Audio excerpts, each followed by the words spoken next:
Ja. Weltstar-Geiger David Garrett!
Vielen, vielen Dank euch.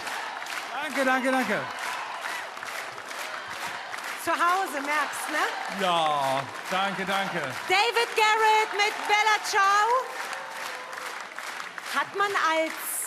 Hat man als Musiker, als Geigenspieler, als Weltstar an der Geige automatisch zu Italien eine andere Beziehung? Also natürlich als Geiger in erster Linie, Ja. weil die ganz schönen Cremoneser Instrumente natürlich aus Italien kommen, unter Ja. anderem Stradivari und Ja. Guarneri del Gesù. Und ich habe natürlich auch über die Jahre immer eine ganz enge Beziehung zu Italien gehabt, viele Tourneen dort, meine erste Tour mit 12 Jahren dort gespielt, Ja. also enge Beziehung. Stradivari, das ist so, guck mal, ich sag das jetzt mal als Laie, sowas wie der Ferrari. Ja, absolut. Ferrari, was gibt's noch für teure Luxusprodukte? Lamborghini, Bugatti. Lamborghini, Bugatti und Mercedes, alles zusammen als ein Instrument. Genau, ungefähr. Wenn man viele Namen sagt, ist das in Ordnung, dann zeigt das Vielfalt.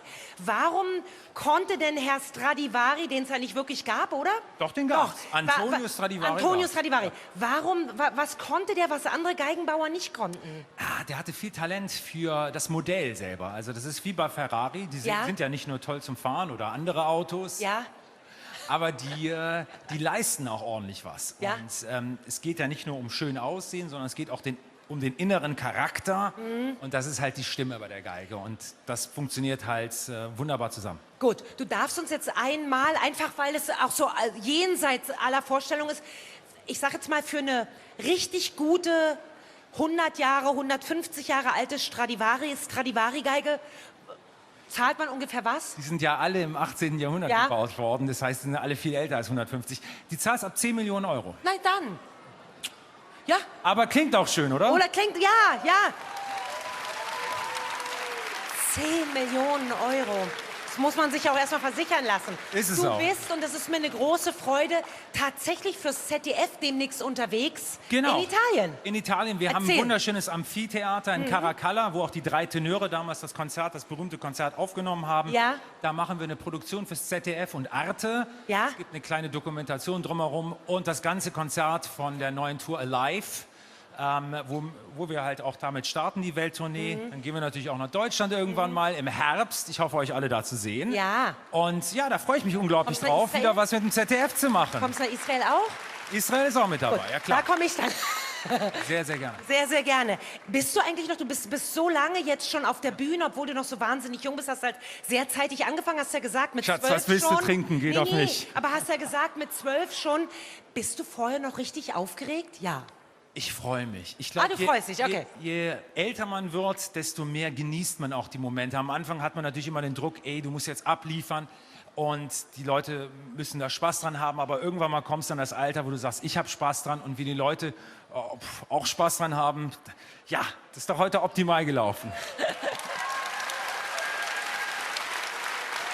Ich würde gerne die letzte Frage dazu benutzen. Ich meine, du erlebst ja die Liebe der Zuschauerinnen und Zuschauer zu dir. Und toll. Das ist ja wirklich das größte Geschenk für all die, die in irgendeiner Weise in der Öffentlichkeit arbeiten. Aber ich weiß, dass jetzt da zu Hause eine kleine, sehr schöne, weißhaarige Frau vor dem Fernseher sitzt. Der Ton ganz, ganz laut, weil sie immer flucht, dass die Hörgeräte und innen drin klingt alles anders als draußen. Und überhaupt meine Mama, 91, die liest seit 2 Wochen dein Buch, Wenn ihr wüsstet. Ja. Und sagt in jedem zweiten Satz, ach, wenn das der Papa wüsste. Also meiner, nicht deiner.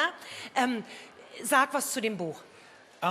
Ich glaube, ich hatte natürlich durch die letzten 2,5 Jahre ein bisschen mehr Zeit, Ja.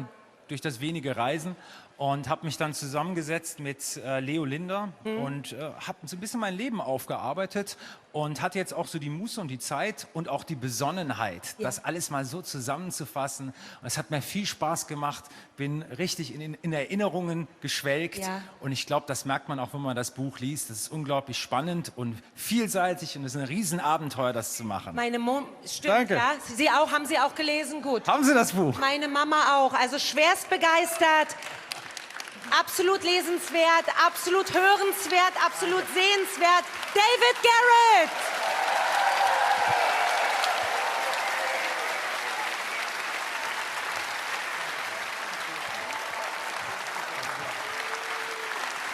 Dankeschön, vielen Dank. Und wir machen... bist du ein bisschen neidisch? Guck mal, oder? Wir verehren den, also ich ja sowieso schon immer. Er weiß das auch. Ach, wird das jetzt ein Haarbattle? Wer die längeren Haare hat? Bring it on! Ich glaube, meine sind ein bisschen länger. Das stimmt, das stimmt. Das kommt nicht auf die Länge an. Aber keine Extensions bei dir drin. Nee. Das ist alles meins. Kontrollier später. Hey, guck mal, das ist alles meins. Schatz, ja. Das muss ich ja schon präsentieren. Ich würde gern nimm noch mal die Moderationskarten runter und das ZDF-Mikro ein bisschen zur Seite und dann die Kamera noch mal groß auf deine schöne Ja. Ich kann mich nicht erinnern, dass ich das im Fernsehgarten so schon mal gesehen habe. Da seht ihr, wie wir mit der Zeit gehen. Wie ich hier objektifiziert werde. Und auf meinen Ausschnitt reduziert werde. Gut, du machst Quiz. Das wäre ganz schlimm. Das darf nicht passieren. Aber Was? Geiles Outfit. Ist es absolut? Erinnert mich an Ist doch schön, dass es jetzt eine Sendung wird, wo man über mich spricht. Okay. Nein, ist richtig ESC-mäßig. Dankeschön. Habe ich gestern auch gesehen, war richtig toll. Und ehrlich, das ist für mich immer so ein bisschen verwunderlich, wenn ich so Leuten erzähle, wo ich arbeite, Fernsehgarten. Das ist doch diese Sendung für Omas und Opas. Und wenn? Absolut nicht. Nein, und selbst wenn, wer sagt denn, dass Omas und Opas langweilig und out sind? Null. Meine sind das Applaus. Wort. Null. Und wenn das eine Sendung für Omas und Opas ist und Riccardo Simonetti kann so bei uns im Fernsehgarten auftreten, dann machen wir alles richtig. Ich bin da absolut d'accord. Schatzilein, verteil Pizza. Ja, danke. Danke. Danke dir. Danke. Tschüss. Aber ich muss sagen, ich kann dir nur zustimmen.